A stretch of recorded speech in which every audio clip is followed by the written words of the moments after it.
à toutes et à tous et bienvenue pour ce quatrième review de fin de saison 2024 avec l'écurie, une des écuries les plus impressionnantes selon moi de la saison 2024, l'écurie américaine Haas qui a terminé 7e au championnat constructeur et qui est resté jusqu'à la fin dans la course pour la 6e place face à Alpine. Alors tout d'abord, avant de passer au review de la saison, on va passer à mes prédictions, qu'est-ce que j'avais prédit pour l'écurie Haas en début d'année. Mes trois questions, la première c'était comment l'équipe va se débrouiller avec le départ de Gunther Steiner.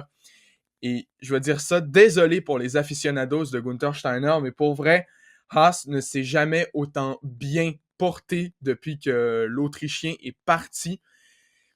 Si vous me demandez mon avis sur Gunther Steiner, je vous dirais que c'est probablement un des pires team principals des dernières années. L'écurie n'avançait absolument pas avec lui. Il prenait des décisions qui n'avaient absolument aucun sens. On sait qu'il était toujours en désaccord avec Gene Haas. Gene Haas voulait tirer la plug, comme on dit par chez moi. Donc, pour vrai, très content que Gunther Steiner soit parti. Oui, il donnait de la fame, si on veut, avec Drive to Survive, mais pareil, ça reste que il faisait vraiment reculer l'équipe plus qu'avancer. Puis Ayo Komatsu, justement, le japonais, le nouveau team principal de Haas depuis cette année, fait absolument progresser l'équipe. Pour vrai, souvent, le problème avec Haas, c'est qu'ils avaient peut-être un potentiel, mais jamais capable de tirer profit genre de son du potentiel là, en début de week-end. Et là, c'était totalement l'inverse cette année. Pour vrai, c'était très rare que Haas ne réussissait pas à maximiser son week-end. Et ça, pour vrai, grosse avancée. La deuxième question, c'est l'équipe peut-elle régler ses problèmes vis-à-vis du développement de la voiture? Eh bien, oui, absolument. On sait, on prend 2019 par exemple, ou encore 2022, les voitures qui étaient bonnes en début de saison, puis plus ça avançait, plus la voiture était vraiment très compliquée à piloter. Ça marquait beaucoup moins de points, beaucoup moins performante.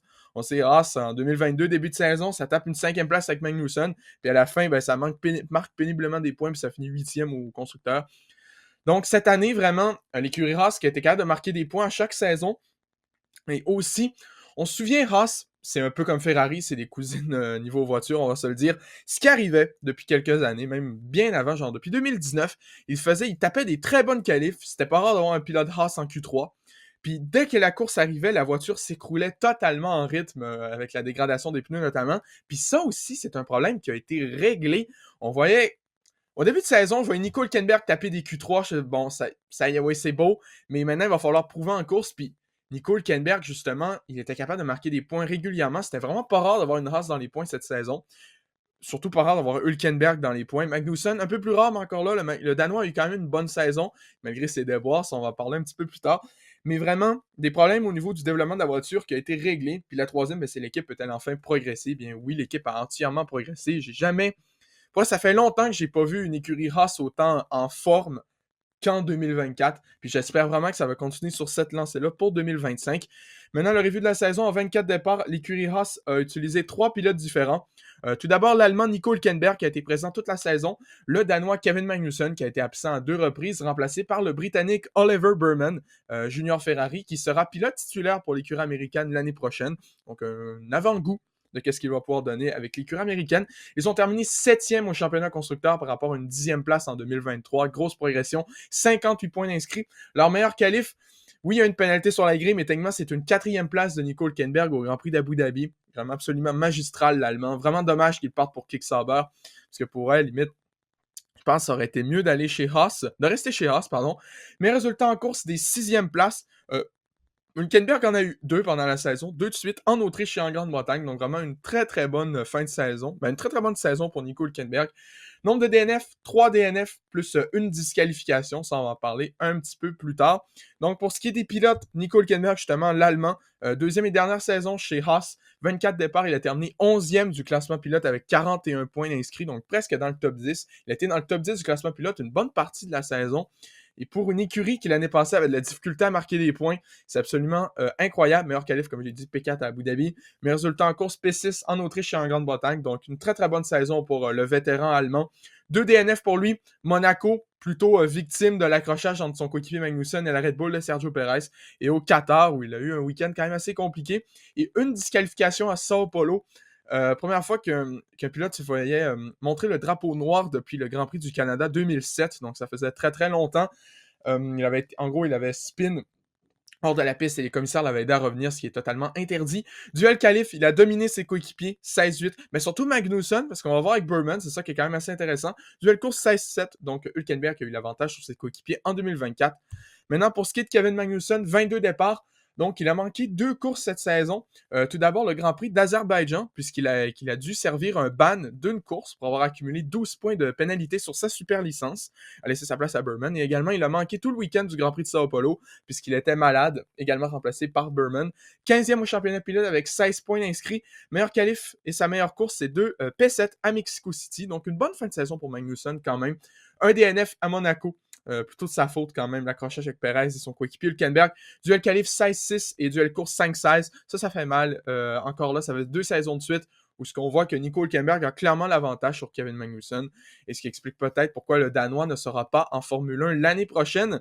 Et le troisième pilote de l'écurie, c'est le jeune Britannique Oliver Burman, qui sera donc pilote titulaire chez Haas l'année prochaine, pige de 2 courses, 2 départs. Il a terminé 18e au championnat de pilote avec 7 points d'inscrits. Là, je dis 7 points, mais c'est parce que je compte surtout les 6 points marqués par Ferrari en Arabie Saoudite. Ça, on va parler plus tard dans le review de saison de Ferrari. Meilleur qualif chez Haas et meilleure course, c'est 2 P10 en Azerbaïdjan. Donc, une très bonne pige quand même, Burman. Oui, à Sao Paulo, c'était compliqué, il a fait des erreurs.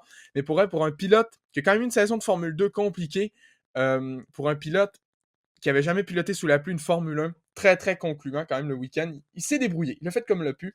0 DNF, duel qualif et duel course, ça c'est intéressant. Il est 2-0. Donc à chaque fois, il a battu Hülkenberg, ce qui est très intéressant pour le jeune rookie Oliver Burman. Et maintenant, on va passer à quoi attendre. Avant quoi attendre pour la saison. Le point fort de la saison, je vous dirais, c'est le Grand Prix d'Autriche. On sait, il y a eu des incidents dans la course. Leclerc qui a fini hors des points. L'accrochage entre Norris et Verstappen, ça on s'en souvient. Russell, victoire totalement inusitée. Puis là, on voit les deux Haas qui finissent 6 et 8. Hülkenberg et Magnussen. Première double entrée dans les points pour Haas depuis le Grand Prix d'Autriche 2022, avec la 6e place de Schumacher et la 8e place de Magnussen à l'époque. Donc là, les deux qui finissent 6 et 8. Hülkenberg devant Magnussen. Gros point fort dans la saison. Pour vrai, Haas ont eu plusieurs points forts. C'était vraiment pas rare de les voir marquer des points. Puis ça, c'est très intéressant. C'est très fun pour eux de voir une équipe autant galérer dans les dernières années, progresser comme ça en 2024, puis j'espère vraiment pour eux que ça va continuer en 2025. On sait maintenant ils ont le soutien technique de Toyota Gazoo Racing, donc le soutien technique de Toyota, une grande écurie de sport automobile, peut-être pas en F1, parce que ça fait longtemps qu'ils sont partis, ça fait 15 ans leur dernière saison quand même, mais en endurance notamment et en rallye, mais là peut-être que je me trompe, je connais pas assez le rallye pour ça. En tout cas, un soutien technique de Toyota, c'est pas à négliger, et vraiment une très bonne saison pour Haas. Et quoi attendre pour 2025? Eh bien, tout d'abord, un nouveau duo de pilotes, le Britannique Oliver Burman, comme je l'ai dit, qui a pu faire déjà 2 piges cette année en Azerbaïdjan et à Sao Paulo, qui va être pilote titulaire chez Haas l'année prochaine, le junior Ferrari. Et aux côtés de lui, le Français Esteban Ocon qui quitte l'écurie Renault/Alpine après 5 saisons passées chez eux. Donc, un duo Ocon-Burman.